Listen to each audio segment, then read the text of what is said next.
3, 2, 1. Welcome to the David the Dog Trainer podcast, episode 81. Here we are. Josh and I about to drop some knowledge. Ooh, knowledge bombs today? Knowledge bombs. Yeah, we still need that soundboard. Dude, there's this podcast I listen to. This guy Bradley in Vegas. I showed you the Wes Watson Bradley podcast. Oh, yeah, yeah. Right? His podcast is called Dropping Bombs. Yeah. And he's got a button on his desk that as he's talking to his guests, anytime they say something that's real good, he'll just hit it, and it's just... Yeah. Sounds like an 808 or something. It does. You know? Bass drops. Jesus Christ. Yeah. It was really good. Like, I like his podcast. You know what you would like? He has 2 of them with Alex Hormozy that you would like. Oh, really? They were very good. Yeah, very good. I'm excited for it. Josh, what's new? Sealed the biggest contract of my life last week. Let's go. Nice. Yeah, super excited. I don't know how much I can really say publicly, but we start tomorrow, actually. Just got the text. Yeah. Rubbing the shillings together, right? That's right. I like it. Yeah, so that's pretty dope. When do you start on that? Tomorrow. The first one's tomorrow. Yeah, Deposits have been made?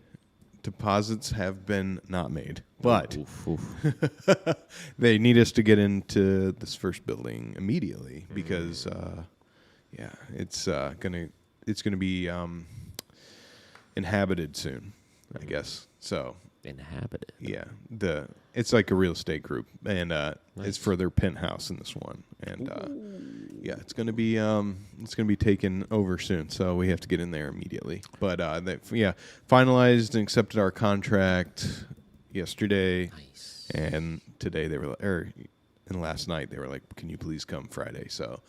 You're like, yes. Yeah, I'm ready to roll. So, big things. I definitely think I'm just going to put it out in the aether now.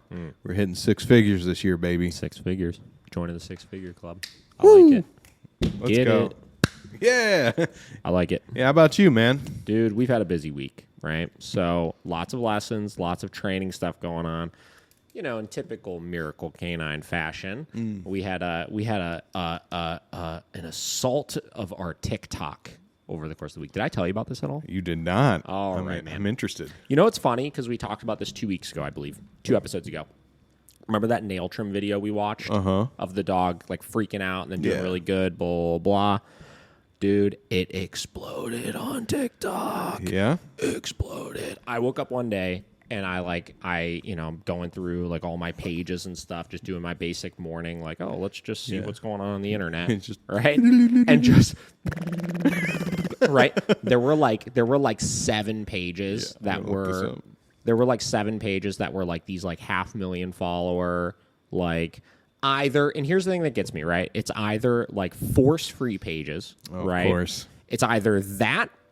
It's either. Basically, I refer to this kind of group of people as the aspiring dog owner trainer, right? So basically people that have gotten really famous on TikTok that have a dog that they have dedicated a lot of time to training, which is, listen, don't get me wrong, I love that, right? I love people that are gung-ho on training their dog and stuff like that, obviously, right? But they kind of start to adopt this mentality that they're a dog trainer because they've trained their own dog, right?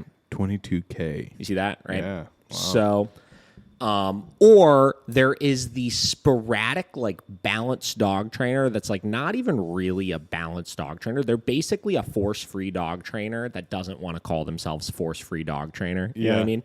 That we're making these... you know how you could make the what do they call it? The remix or whatever, where it plays like a duet clip or duet, and then you say something after. Yeah. And naturally, right, they pulled the 3-second beginning of the dog screaming and flailing and just making the most horrendous noises in the world. Literally, let me clarify, because I was holding its paw. Mm-hmm. What I mean, that's literally all we were doing. Holding the paw.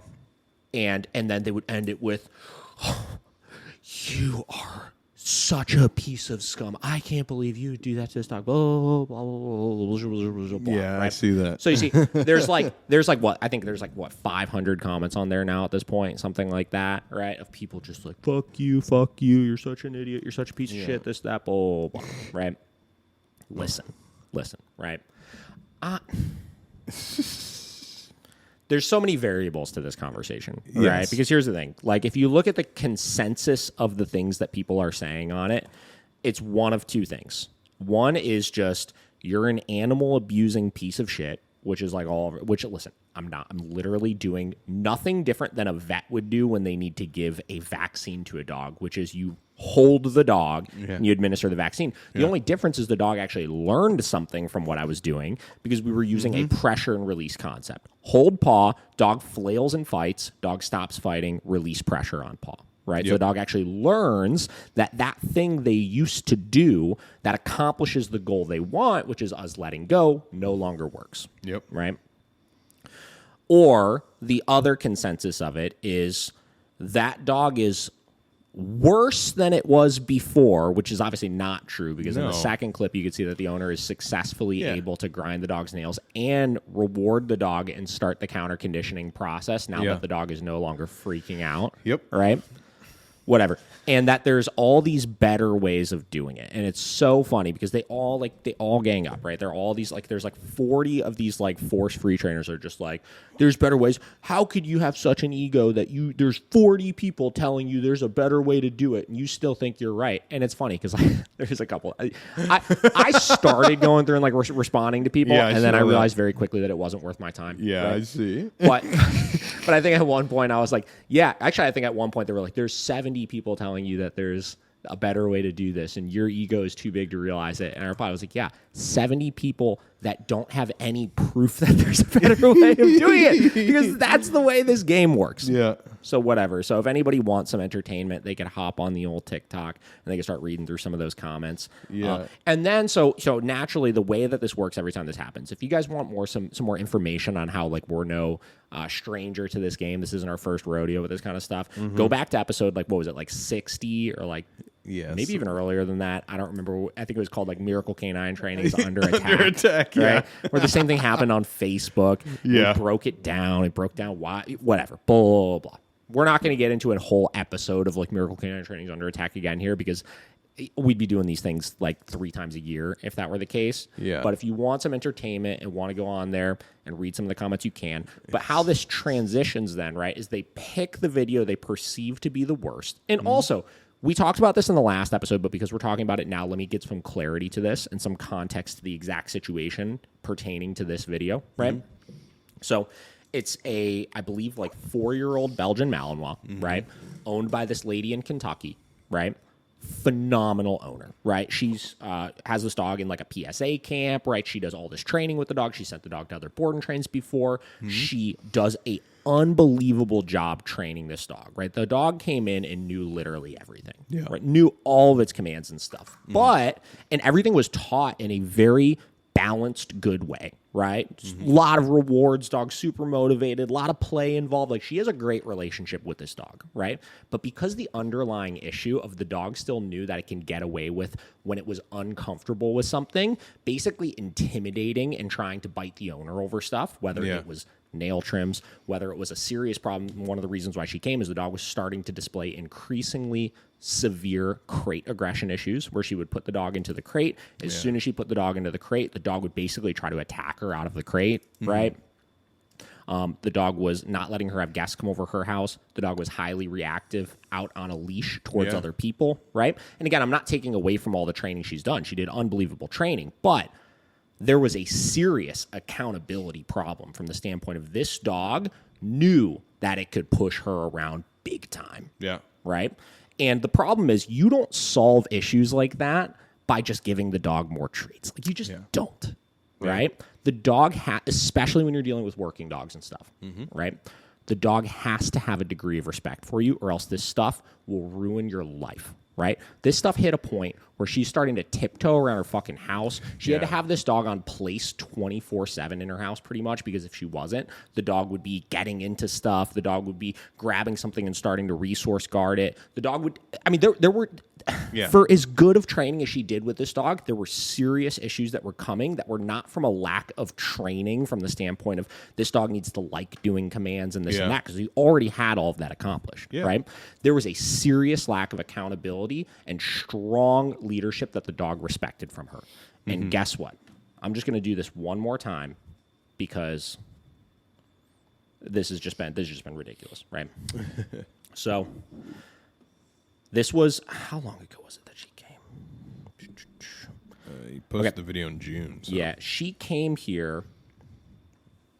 She came here June. She left June 13th. Yep. Right? So it's been over a month now, right? I got a text from her last week saying, hey, because I called to check in and see how things were going.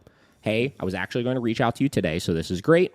Things have been going so well. Her nail issues are completely gone with both myself and my boyfriend. No big reactions in the crate anymore. She's gotten loads better at not charging the fence outside when people walk by. We rarely use place at all anymore if we're just hanging out at home, and we haven't had any issues. We're still working on having people over and going out to breweries and coffee shops, but we just haven't had much time to do those things. So that's our goal to tackle in August. I don't know if we need a full virtual lesson, but I'd love to set up a quick 15 to 20 minute phone call just to run a few questions by you. No rush. Seriously, can't thank you enough for all your help. It was so worth the trip up here. We've seen a huge improvement, which has made our everyday life so much more enjoyable. We've still got lots of work on, but we feel so much more prepared to handle any situation that comes up, and that is definitely thanks to you. Now, listen. Right? I'm not saying this from a, pat myself on the back standpoint, because this girl busted her ass, right? Yeah. I read things like that because every single fucking idiot that's commented, and listen, you'll read those comments, there's some nasty shit on there. There were people even, listen, I'll take all the heat in the world. I've said this a million times. When it comes to this kind of stuff, I don't give a fuck as far as what you're saying about me, right? You get into some of the comments on there, and there's people on there saying things like, the owner of this dog, the owner of this dog is clearly so unfit to own this dog, and it's all their fault that all of this stuff happened in the first place, and blah, blah, blah. Fuck you. You know what I mean? Like, just shut the fuck up. And you know what pissed me off is the one girl that said that particularly on there. You're not even a dog trainer. You're not even a dog owner. You on her page, she's like a makeup girl or something like that. Like, shut up. Yeah. Ridiculous, right? Yeah. So that's the thing that pisses me off is these people, everybody commenting on this, right, who wants to talk about, oh, I would have done this way, I would have done this way, I would have done this way. They're not living with the dog, right? They don't understand how stressful and how awful some of this stuff can truly be when you're stuck in the house with it. Yeah. You know what I mean? Yep. And that's the thing that truly drives me crazy, right? There's a post I saw that came through because people are still commenting on it, right? From yesterday of some girl that she replied with like a video of like one of her dogs, right? Oh, okay. And she's like, look, I could trim my dog's nails now. And then I went back in her page, right? And she's like, all it needed was some time and some patience, blah, blah, blah. I go back in. I found the before video from when she got the dog, right? Yeah. First off, the dog... people have a hard time gauging severity. Yeah. You know what I mean? Yeah. Like, this dog is intense as fuck, right? Yeah. The girl that was like commenting on hers, her dog was just an annoying, mouthy dog. It was just like an annoying, mouthy puppy that was like, it looked like the first time you ever do the dog's nails. Yeah, right? no problem. And then, get ready for this, right? Then past that, this girl said in the before and after that she had of her dog, it took her 4 years. She said, this is 4 years of progress. I was like... This was 30 minutes. 4 years. Just like... You can't make this shit up, folks. I just can't. I literally can't even. I literally can't even. Another one. I'm just rolling through ones I remember. Yeah. Right. This is taking up a lot of my time. Listen, I mean, like I said, I really don't give a shit. Right. I feel bad for I don't think this owner of this dog is on TikTok. But let me finish this thought first, and then we'll move on to the next thought. Go ahead. Right? Go ahead. Okay. Another one was this trainer. Right. That's all about. She says everything needs to be done with consent to your dog. Right. You have to ask your dog for consent for everything. Right. So she said in one of her comments, she was like, I, as well as plenty of, she said, I, as well as plenty of the other trainers on here, we have done this hundreds of times without ever needing to do anything like this before, right? She said, we've done this hundreds of times. So I was like, okay, you've done this hundreds of times, so let me see one example of you working through it. And her only example she was able to provide me was a corgi that she worked with that was 12 years old that wouldn't let somebody put a collar on it. And and the end, this is the crazy part, right? Their solution for it, and mind you, this is a corgi that's this big. This is not a fucking athletic Malinois that could like literally rip your throat out if it wanted to, right? Yeah. Her solution for it was basically was to not put a collar on the dog and to only slip lead the dog if you needed to walk it on a leash. And the only way you could slip lead the dog is if you had this double leash system where you could get it over the head and then cinch it up without ever needing to like touch the dog's neck. That was her only solution for it. And I was like, what the fuck? So I literally replied back. I was like, so you still can't put a collar on the dog? like that's supposed to be your example? Like consent. What? Listen, right? Here's let's talk about that for a minute. Let's talk about like consent in dog training, right? Because it does have a time and a place, and I talk about this a lot, right? Okay. So here's the thing. So when it comes to strangers interacting with my dogs in ways they don't need to, right? You basically have two types of ways people will need to interact with your dog, right? Yeah. So you have basically your guests coming over, your family and friends and stuff like that, where the interaction does not have to happen by any means. Yeah. You know what I mean? Like, they're just coming over and they may want to interact with your dog, right? But your dog may not want it, right? That is a situation where I tell people to use consent. Like when I have guests come over the house, I always say, like, if you want to pet one of my dogs, call them over to you, right? If they don't come over to you, that's them saying they don't want you to fucking interact with them right now, right? Which that is A-okay. I think that is absolutely appropriate, and I think people pushing it through those situations, especially when they don't know what they're doing, is what creates problems worse, right? Yeah. So I am 100% team consent in those types of contexts, right? Mm-hmm. Then you have situations that you have to be able to interact with your dog in, where it is non-optional, right? Let me give a couple of those examples, right? Grooming related things. Nails, somebody has got to be able to do this dog's nails. Yeah. You know what I mean? Like no questions asked. And listen, get out of here with your BS solution of like, oh, if the dog doesn't like having its nails done, then you just sedate the dog every time you do them, because that's BS. What if, let me give you an example, right? What if your dog has I use this a ton of times and nobody replied to it, right, in the comments section, right? What if your dog gets a gnarly ear infection? Like, because ear infections get really bad sometimes with dogs. Mm-hmm. What if your dog gets a gnarly ear infection and you need to medicate their ears twice a day for a week? Yeah. Or 2 weeks, right? What, are you going to sedate the dog 14 times in a week? Yeah. Are you fucking kidding me? No. Like, not only is that like logistically like impossible from a time standpoint, right? But that's extremely unsafe for the dog. Yeah. Right? So what are you going to do then, right? If you've never worked through these issues and you're constantly asking for consent and your dog doesn't like that, what are you going to do then? And here's the other thing too, right? If you avoid those little fights constantly, forever, right? And then one day something like that happens and you truly say, let's say all these trainers are like, all right, well, I do need to get these ears done, right? That response that your dog is going to have is going to be 10 times more extreme than that Malinois response. Yeah. And you're going to have to work through it. And you're going to have to be the bad guy when you could have just got all these little victories of gaining leadership over the dog and working them past those things before it ever hit that point. Yep. Right? Yeah. Other examples. Vet visits. Mm-hmm. Right? Vet visits are non-consensual. Yeah. Literally, like giving your dog vaccinations, like the amount of people that I've seen need to have their dog sedated every time they go to the vet because they've never done something to the dog in a way that the dog realizes it just has to happen. And then they find themselves in this boat of like, I just can't take the dog to the vet. Yeah. Right. Boarding kennels. Let's say you need to leave your dog at a boarding kennel and you've got this dog that just does not like having anything done to it. Collars put on it. Right? Yeah. Leashes put on it and stuff like that. And you've never successfully worked through that and taught the dog that humans are going to need to do this stuff sometimes to you. Right? You shit out of luck. You better find a real good boarding kennel like us. Hey. That'll be able to work through that stuff for you then at that point. Right? Dogs in shelters. Right? Volunteers constantly coming in, medicating them, feeding them, taking them out on walks, this, that. Those things are non-consensual. Yeah. It's not optional. Yeah. Right?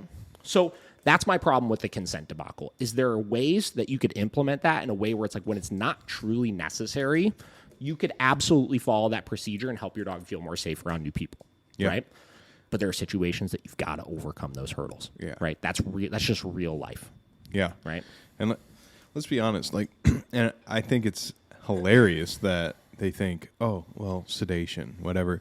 Sedation is way more risky for the dog every time you do it because it's so easy to just a little too much, and then your dog's dead. And past that, it's super expensive too. Yeah, right? So what are you much gonna money. go to your vet every time to have the dog sedated? You know what I mean? And what if your dog, since you've never worked through these issues, doesn't even let the dog come to you in the first place? So then because I've seen this happen enough times. One of two things needs to happen. Then you need to give the dog like 17 sedation pills before you even get them to the vet, so the vet can kind of get near them to give the actual sedation. Or the vet gives you the sedation to do.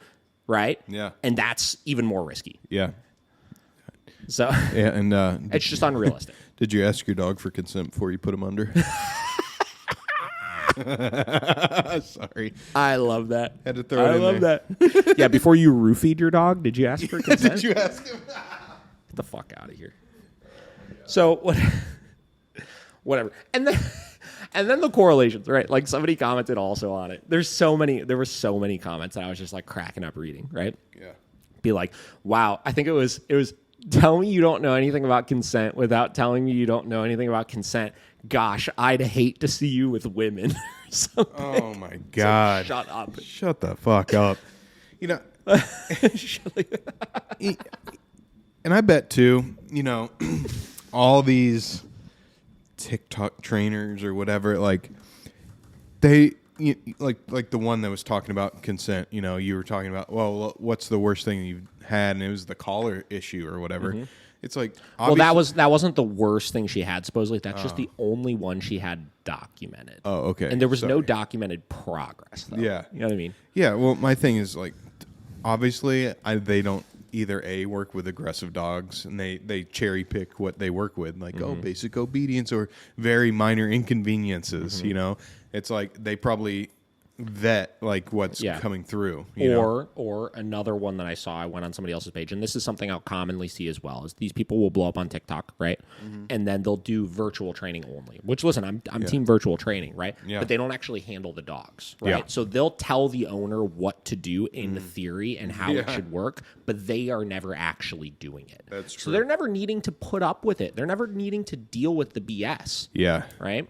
The other interesting thing about the counter conditioning conversation when it comes to things like nail trims, and let's say I wanted to try to play the 5-year road of like desensitizing this dog, slowly using treats, right? The problem is you could do 6 months of work, 7 months of work, 8 months of work, and you could work the dog under threshold, and work their confidence up little by little. But at some point, you're going to push just a little too far accidentally, right? Trying to slowly increase the dog's threshold to it. And the dog is going to have a hyper-aversive response to that thing you do, which then completely sets you back to the beginning again, right? So you've got to play the game 100% perfect, and you've got to be able to manage the dog for the next 5 years while you work past that thing. Yeah. Right? So whatever. So what I was getting ready to say is, again, I don't care. Right? I'm not deleting, like, the other thing too is, like, I'm not deleting comments on there. Like, you go and read all of them. You know, our client, like, you could make your own decisions about this kind of stuff, right? I give my context and my side of the story, and I reply to a handful of the comments so people could at least generally see what my response is to these same things that everybody is saying. You know what I mean? The thing that frustrates me, right, is I was saying, like, the owner of this dog, right? She's so happy right now, right? Everything's going so well, right? And I don't think she's on TikTok where she's like reading all those comments and stuff like that. But can you imagine being the owner of this dog and being so happy about the progress that you just made, right? And then going on and just seeing all these people berating you and talking about how basically you just allowed somebody to abuse your dog and blah, blah, blah. And then because you don't know any better, it's like, oh my God, did I? Well, you know, and then you start second guessing everything. And then you stop doing all the things you did that got you to this awesome place. And then everything goes back to what it was before. And then everything's just a fucking mess again. Yeah. Right? There's another. So how this stuff typically works is they'll start with one post and then they'll just start finding other ones and start commenting all over other ones. So we posted another before and after recently of this dog Ruger, right? Who is a Cane Corso that we recently worked with, doing one-on-one lessons with Michelle.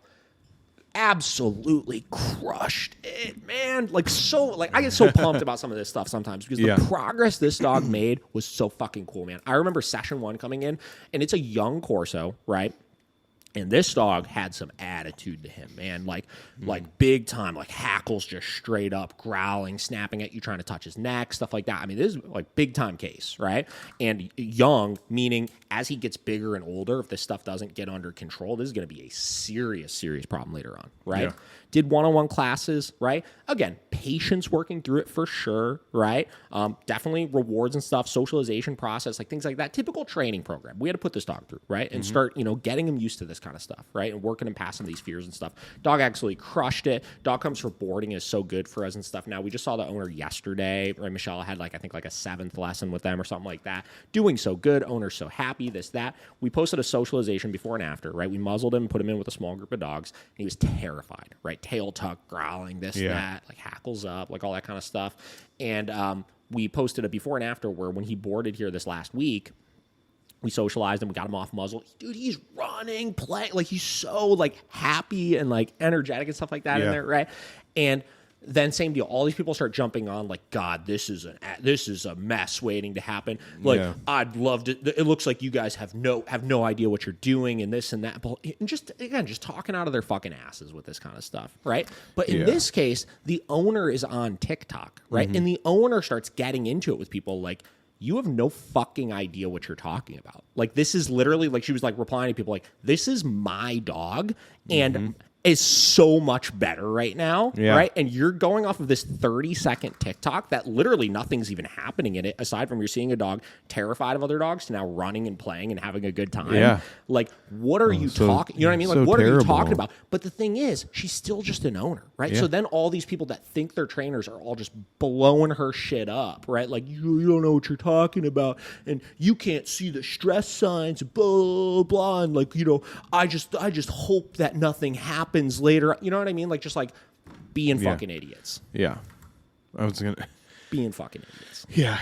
Yeah, just tell that to the thousands of dog owners that you've worked with that have a better life now. I know, but my point is, I know, right? These people are going on, and an average dog owner that just is doing the best she can for her dog and making massive strides now has these voices in the back of her head of like, you're a piece of shit for doing this. Yeah. You know what I mean? Yeah. And it is bullshit, man. Dude, it was, and I feel bad because, like, again, Ella and Paige run like all the social media and stuff, and they're just like sitting there and just like all this stuff is coming in, and they're like, what the fuck, like, and even like Paige, like we were at Edgewater on a walk and like we were talking about it and stuff, and then Paige, like for 1 minute, like started getting like really angry. She's just like, these people have no fucking clue. Like, you have no fucking idea what people are going through with their dogs, and you want to fucking hop on a goddamn social media platform on a 30-second video and act like you fucking know everything. Dude, she was getting heated about it, right? And it's like she's 100% correct. You know what I mean? Like, tell that to all these people that are just now like literally so happy that they're able to do things they've never been able to do before with their dogs. Well, and like, okay, let's take this girl with the Malinois. Like, if you came to her and was like, okay, listen, we have a 4-year plan to get you into a better place, she would be like, fuck off. Like, I don't have 4 years to deal with this dog right now. There's it's ridiculous. It's ridiculous. Like quality of life for your dog and you. Yeah. Like, you don't have 4 years to spare. It's insane, and we'll continue to have these conversations, right? We'll continue to have these conversations because this is the reality of this industry right now, Oh, yeah. It's funny. We talk about Shawn OShea a lot, right? And I don't really follow that much of his stuff or anything like that. But he made a post the other day that it was like right when all this stuff was going on that just like hit the nail on the head, dude. Yeah. Like, he was just like talking about, man, like he's like, all you guys think this is just about dog training. You know what I mean? He's like, all you guys think this is just about like, oh, fucking, Lagu, our training methods are better and this and that. He's like, it's so much bigger than that. You know what I mean? Yeah. Like, this has to do with this societal switch to just avoiding any sort of negativity on the human being. You know what I mean? Yep. Like, and we need to avoid any sort of anything that's going to harden you up and make you a little bit stronger of a person. You need to avoid that shit at all costs. Yeah. You know what I mean? Yep. And and we look at our dogs and we wonder why they're all so fucking awful right now, honestly. You know what I mean? Like we live in a society that has some of the worst. Like, okay, I've been doing this for like 10 years or so, right? And the issues that we used to see when I first started getting into this versus the issues that we see right now, like we used to see my dog is just a little wild and out of control, right? And we would see issues here and there. You know what I mean? There would be, and then we would see that, and we would see the actual aggressive dogs. You know what I mean? Like dogs that are just genetically like aggressive, right? Yep. Now, dude, all it is anxiety. All it is dogs coming in that are just emotional messes, right? Dogs that are coming in that just have no idea how to exist in life, and the absolute tiniest bit of like any sort of like fear or negativity or aversion that's put on them, they crumble under it. Absolutely crumble under it, right? And it's because we're not living with dogs in a way where we're forcing them to start to tolerate this stuff a little bit better. Yeah. And yes, we have to be fair about it, right? An example of this Malinois, right? This girl spent years working on training this dog and teaching it what was expected and overcoming hurdles and stuff like that. But those bigger ones, it was never addressed in a way it needed to address, and it just built up over time until it turned into what it is right now, right? And that's why you see these people that have, we talked about it before, that have these pages of like, yeah, my journey with a reactive dog, right? 6 years, and we still can't fucking do anything, and we still have to stay fucking 17 million miles away from any sort of sign of life, or else my dog will absolutely lose its shit and go bananas. And it's like, yeah, it's just, you know, like we're in this world where it's like, you know, like you either live a life like that with your dog, or you are just like the most awful human being on the planet. Yeah. You know what I mean? Yeah. I think it all stems to that thing that we've talked about before, is the dogs aren't human babies. They're not kids. And to the new trainers, right? Like my message to the new trainers out there that are just trying to do the right thing, right? We talked about this last time in this situation. The reason why I talk about all these things is because I want people to see my thought process and how I handle this kind of stuff. Because one guy, some other trainer had like 300,000 followers, that I actually appreciate this guy, right? Like he, like Hosier K9 or something like that is his name, I believe, right? And he made this post basically like, yo, like all you guys are fucking jumping on this dude's case. Like this shit like blew up, man. All you guys jumping on this fucking dude's case, like talking about abuse and this and that. You act like this is the worst thing you've ever seen in the world, right? Yeah. When in actuality, all it was a dog that looked really bad at the beginning and then was able to overcome those hurdles at the end. He's like, would I have done it that way? Probably not, right? Do I think maybe there's another way to do it? Yeah, which, again, I would argue that. But whatever, you know. He's like, but everybody is fine, right? And clearly the owner is living a better life because of it, right? Where was I going with that? But to all the new trainers, right, that are struggling with this, right?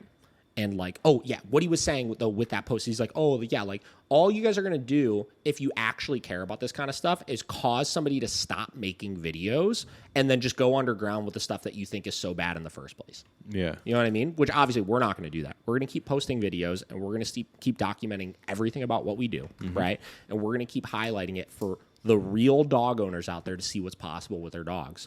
Yep. But everybody that's struggling with this stuff at home, right? The only thing that matters is your intentions. You know what I mean? Yep. People can talk as much shit as they want, but only you know your truth, right? Only you know your intentions behind all of this kind of stuff. And as long as they're pure, and as long as you're not doing this from the sake of let's just get this done as quick as possible, and this is all about the money, and I want to get famous off this, and I want to make a good video out of this, and that, and as long as your intentions are pure to I am going to help the owner with what the owner needs help with, it's all that matters. Yep. That's it. That is it. How much did we talk about with that? Let's see. That was How like far? 35 minutes. 35 minutes. So that's to answer your question. That's what's been up with me. That's how that started. That was great content though. So that was our intro. That's the intro. Oh Lord. So listen, guys, right? This is the way this game works, unfortunately. So like I said, we'll keep sharing it with you guys. We'll keep sharing our thoughts on all of this. So we got a couple questions to get into here. So our buddy Joe Mendez sent me a message on Tuesday. That was he thought was a good topic to discuss. Sounds like something he might be dealing with owners of that. I deal with owners as well, with this kind of stuff, right? So he said, yo, hope you guys are doing well. Thought of a topic if you guys haven't discussed it yet. When dogs, mostly shepherds, leak in higher states of arousal, like thresholds before play, training sessions, etc.? Solid question, Joe. Yeah, thanks, Joe. Josh, do you know what leaking is? I don't know. You don't? I don't know what leaking is. That like, I don't know. Is that like where they excite pee? That's what it sounds like. Leaking. No, it's not. Okay, what's leaking? Okay, so leaking basically is like when your dog gets into this ridiculously overstimulated state of mind and they start just like leaking vocalization. Right? Oh, like okay. we refer to it as leaking because it truly is like subconscious. It's not like the dog is just like rah, rah, rah, rah, rah, rah, like I'm like consciously like screaming and stuff like that. It's like this like Yeah. Okay. You know what I mean? Like it's like that where they're like trying to keep it in, you know, but it's just like coming out, right? Yeah. And how we handle it, right? This is a common thing we'll see, right? And this truly is, right, one of those things that is a breed specific thing most of the time. Yeah. Obviously, you'll get your one-off like corgi that comes in that gets super overstimulated for sure. and then starts leaking and stuff like that. But commonly working dogs that get themselves in these ridiculous anticipation-driven, overstimulated states of mind are where you're going to see most of this kind of stuff the most. Okay. Right? Vinny does it all the time.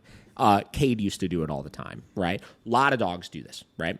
And when I was doing a lot of working dog stuff, right, when we were doing Mondio Ring, dude, every dog on the field was leaking, right? Yeah. You get them out there, and it's like before the attacks and stuff like that, these dogs would be like pumped up, you know, like pumped up, and you see like their whole body is shaking and stuff like that. And they're just like letting out these whines and whimpers and stuff like that, sure. and then they just freaking unload it. Yep. Right. So that's basically what it is. Is typically it's anticipation driven usually. Right? So it means your dog is predicting something really overstimulating happening, but it hasn't happened yet. Yeah. And it's that leaking anticipation of that. Yeah. Right? And it's due to extreme levels of arousal. Right? So how do we address this? Right? Is the real question. And short answer is there's very little you could do. There's stuff you could do about it. But if your dog is notoriously a leaker, the only bet that you have for starting to work through these things is to look at the root cause of the problem, which is what are they anticipating that's really stimulating, and how do I reduce the arousal associated with the thing they're anticipating, right? Okay. So let's use a couple examples here, right? I'll use an example with Vinny, right? A place where Vinny leaks or used to leak a lot. Leak. When we would go to fields, right? Fields meant training for Mondio Ring. Yeah. Fields meant bite work. Fields meant go chase the chuck it ball. Fields meant high arousal things. So it's funny. I would take him for walks when I lived in Tremont, and I used to go play ball with him in Lincoln Park, right? And we would walk, and he'd be calm and chill and this and that. And the second he would see Lincoln Park, you would start to see his whole demeanor change, right? It would go from just like chill, relaxed, like calm and focused on the walk to like overstimulated as we got closer to it, you know, and then it started turning into barking and stuff like that because he knew he was just going to get to like unload on this ball. Yeah. Right? So when I was training for Mondio Ring purposes, I didn't care about it because I wanted that anticipation of working and going into that type of setting. Yeah, for sure. Right? After that, I wanted that shit to chill, right? So what did I do? I started walking him around fields and places like that and never letting the exciting thing actually happen until that anticipation got less and less and less and less and less until he started to see the contrast between us walking around the field or the park and us walking around anywhere else as close to the same as possible. Yeah. Right? Another place, when I take him to the facility, to this day, he gets ridiculously jacked up. And that's because when I first got him, the only time we would go to the facility is when we were training for Mondio. Yeah. Right? So what did we do? Yeah. We started controlling that arousal by taking him there and not doing any of those types of things. And I'll tell you, that one to this day, he still gets really amped up when we get there. Right? There's only so much you're going to do to stop it. And here's the thing. You can't correct that out of the dog. Yeah. You know what I mean? It is truly subconscious. And when they're in that heightened of a state of arousal, any sort of corrections that you're going to give for those types of things are typically going to jack the dog up even more, right? Yeah. So you got to just reduce that contrast a little bit, get them focused in on something that's a little bit calmer, and that will over time start to help the issue. Yeah. Other situations. I remember Krista with Doof used to see this all the time. Was since she got him as a puppy, she brought him and he played in daycare all day, every day, right? And he's a well-bred, whatever kind of shepherd that he is, right? And what happened was he started coming to the facility and just getting so jacked up. And if socials were running and he was in like a pen or something like that, he wouldn't be able to keep himself under control. He just started screaming, right? Like, right? Because he wanted to go out and start playing with the other dogs because he had this anticipation of doing something really high arousing. Yep. Right? So what did she do? She spent a couple of months with him where she brought him and just didn't let him go out in socials. Right? Yep. And it didn't fix the problem completely, but it did reduce that arousal enough where it was more manageable. Yeah. Right? There are numerous examples of this that you could describe. Right? But in a nutshell, your dog's favorite person comes over the house and you make them hold a bedstay, right? Yeah. And it's their favorite person because they get the dog so jacked up every time they pet them, right? My parents, right? My dogs, while they're holding the bedstay, are going to leak a little more than they usually do in that setting, right? So that is, in a nutshell, basically what that is. Now, one other thing with it, and we talk about this with leaking or vocalization in general. Let's say you're getting your dog to focus on something, and you're reducing the arousal associated with the thing, right? So you're doing your part to address the actual problem, and you're making your dog perform a task around the presence of the thing that would typically get them aroused. You wouldn't correct them for the whining or the vocalization on the bed, but as that leaking amped up and their vocalization got more and more and more, that's typically a telltale sign they're going to make a mistake in a minute and they're going to get out of position or break command. And then I'll correct much more firmly for that. Right. And by correcting that more physical, clear, black and white mistake, they're able to comprehend that more and they're able to focus a little bit more of their brain on the thing you're asking them to do, which then will help to continue reducing the arousal. Yeah. Makes sense. I mean, so it's almost, just like an overstimulation in their brain because they know, like... That's it. It's anticipation. The anticipation. The anticipation of something really, really exciting happening. Yeah. So you make that really, really exciting thing not happen as often, which helps reduce the anticipation of it, and then you hold them more accountable for the thing that you're trying to get them to do. There it is. And you could apply this concept to anywhere where your dog is extremely vocal, right? Get them to do something very clear, reduce the arousal association to the thing that they're getting stimulated about, and hold them firmly accountable for the thing you're trying to get them to do. For sure. Okay. That's someone we need to get on this show. I know. We did a live together that one time, but I keep telling him to. Joe, get on here. Joe, we know you got family up here. You got to visit some point. Okay. Let's see what we got. Yeah, I want to get him in person here. Joe, Foster Dog Farms. Actually, I believe they changed their name officially to FDF. Canine Solutions or something like that. Look them up. They're fucking cool. That sounds cooler, but you'll always be Foster Dog to us. FDF. FDF. Joe. All right, last question here. Okay. This is from Aaron Lee. This is on YouTube. This is a question on one of our most viewed videos, when your dog resource guards you. This one constantly gets the comments. This one gets more comments than any other video we've posted. I know. They love it. They love this one. Okay. Aaron says, I have a 6-month-old pit bull puppy that I've had since 9 weeks old, and she's suddenly growling and seriously snapping at my 5-year-old. Only when I'm petting the pup, though. I'm in a panic over this. Understandable.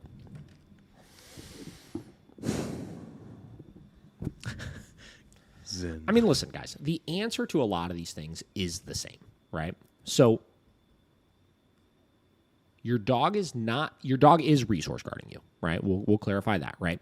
Specifically, your dog is resource guarding the attention you're sharing in this moment. So here's the thing, right? When dogs resource guard us, that typically highlights one really major problem that we're having, right? That major problem being a relationship imbalance where our dog feels like they need to protect us instead of us feeling like we need to protect them, right? That typically comes from us sharing nothing but love and attention constantly. And most likely never having any meaningful consequences, rules, or boundaries, which are an essential part of every dog's life. Yes. Right? So what does that tell me, right?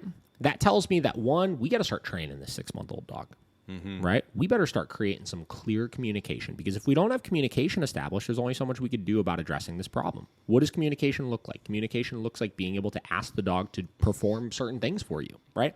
Communication looks like having the ability to tell the dog yes and no in a way that they actually understand, right? Communication looks like understanding what's going on in your dog's head so you can proactively address these problems, right? Now, additionally, when we're dealing with young children under 10 years old, typically I look at this, right? Dogs view them as equals. I know people hate this, right? People are like, but it's a human, it's this, that, right? I understand, I truly do, and I wish it were not so. But dogs typically view younger children as equals on kind of the general totem pole or hierarchy of the household, right? So that means we need to manage things exactly like we would if it were two dogs, right? Now, what is that? Making sure we're addressing the three things that dogs and other dogs, or dogs and young children, will compete over, right? Food, toys, affection. Yep. Right? That means if your dog has toys, you have to make sure that your child does not mess with your dog while they have those toys. Boom. On the contrary, you have to make sure that if your child is playing with toys, your dog does not mess with your child when they have toys. Yeah. Now, it's a little different there, obviously, because we could communicate rationally to a human being. Yeah. Maybe not necessarily a 3-year-old or a 4-year-old, No. but as they get a little bit older, we can communicate with them, hey, don't hit the dog when they come and like try to take your toy or something like that. Yeah. Right. But we want to create boundaries both ways with those things. Additionally, if the dog is eating or chewing on a edible treat or toy, you have to make sure the child doesn't mess with the dog in that context. And vice versa. If the child is eating, you got to make sure the dog doesn't try to steal their food. And the last one, attention. If you are sharing attention with your dog, you have to make sure your kid does not come over and try to pet the dog in that situation. Right? People hate this answer. I know. Hate this answer because what happens is it takes away the responsibility from the dog. Now, I'm not removing all responsibility from the dog, right?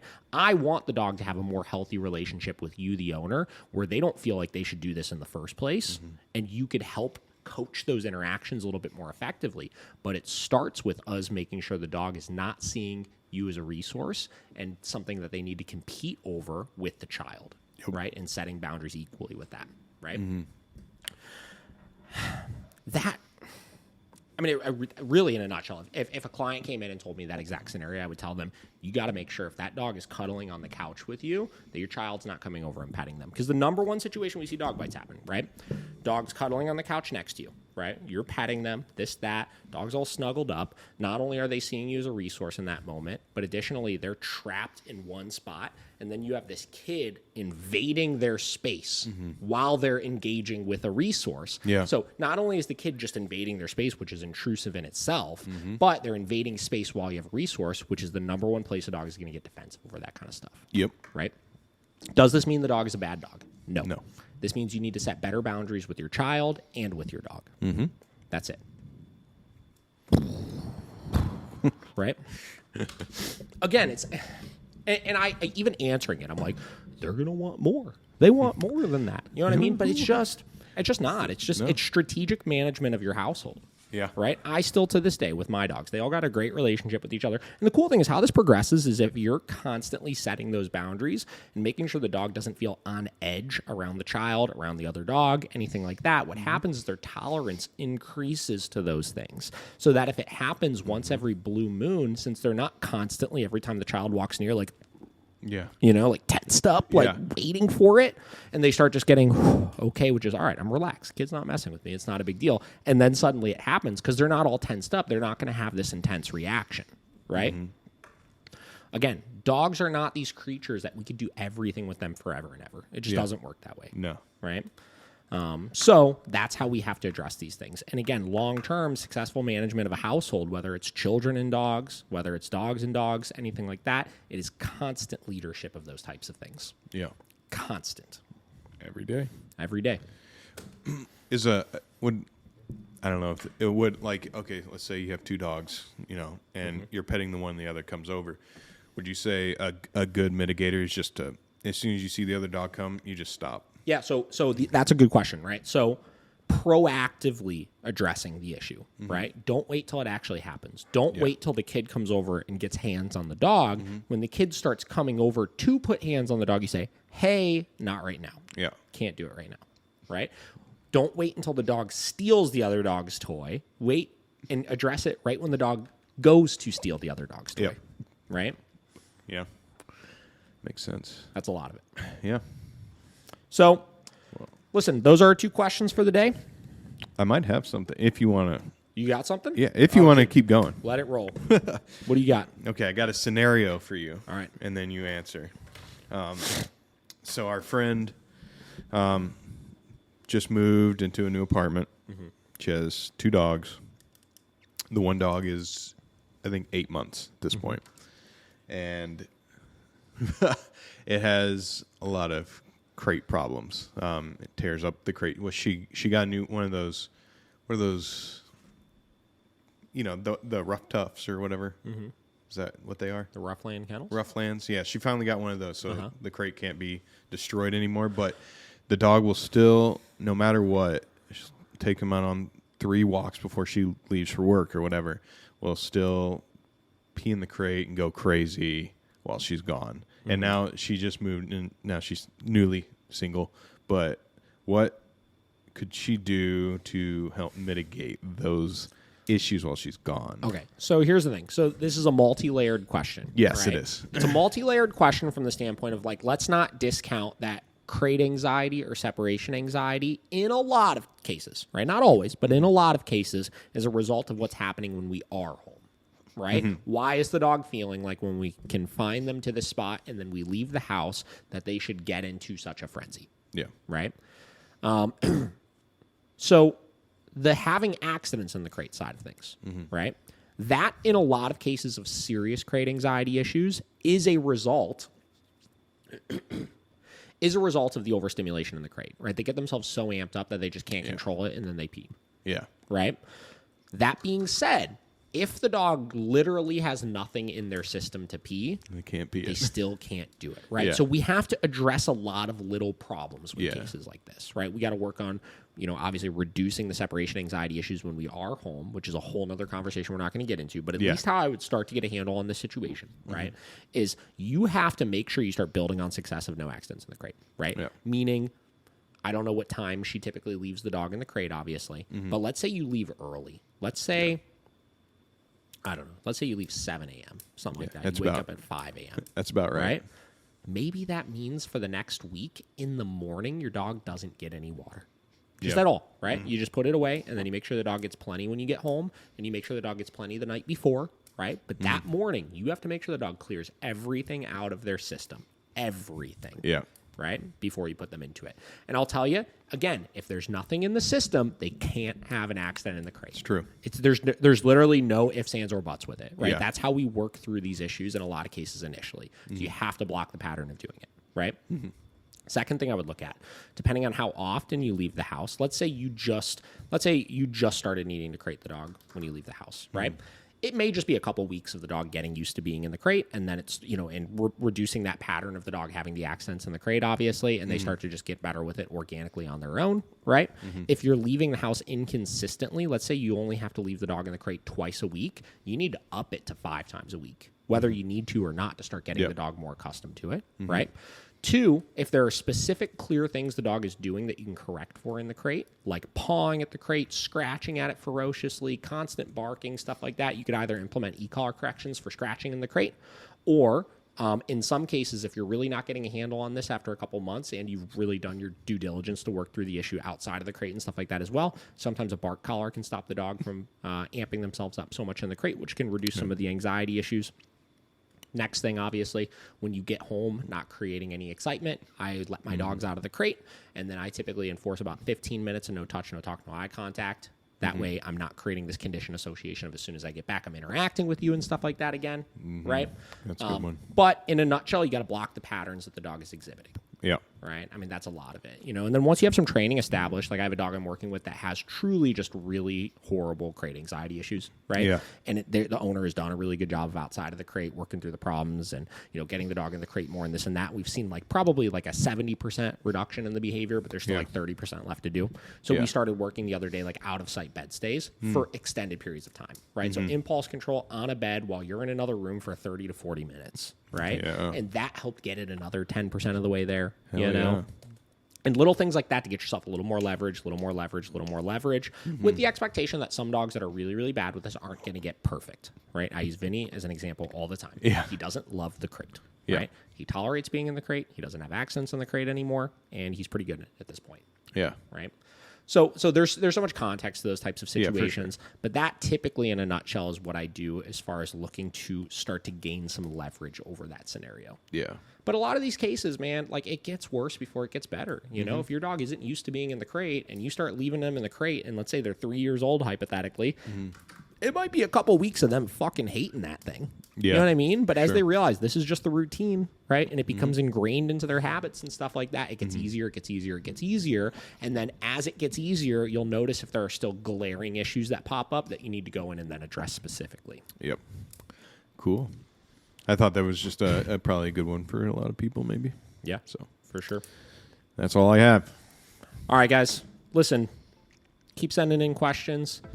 Keep fucking standing strong against the haters. And we'll catch you guys next week. Yep. See ya.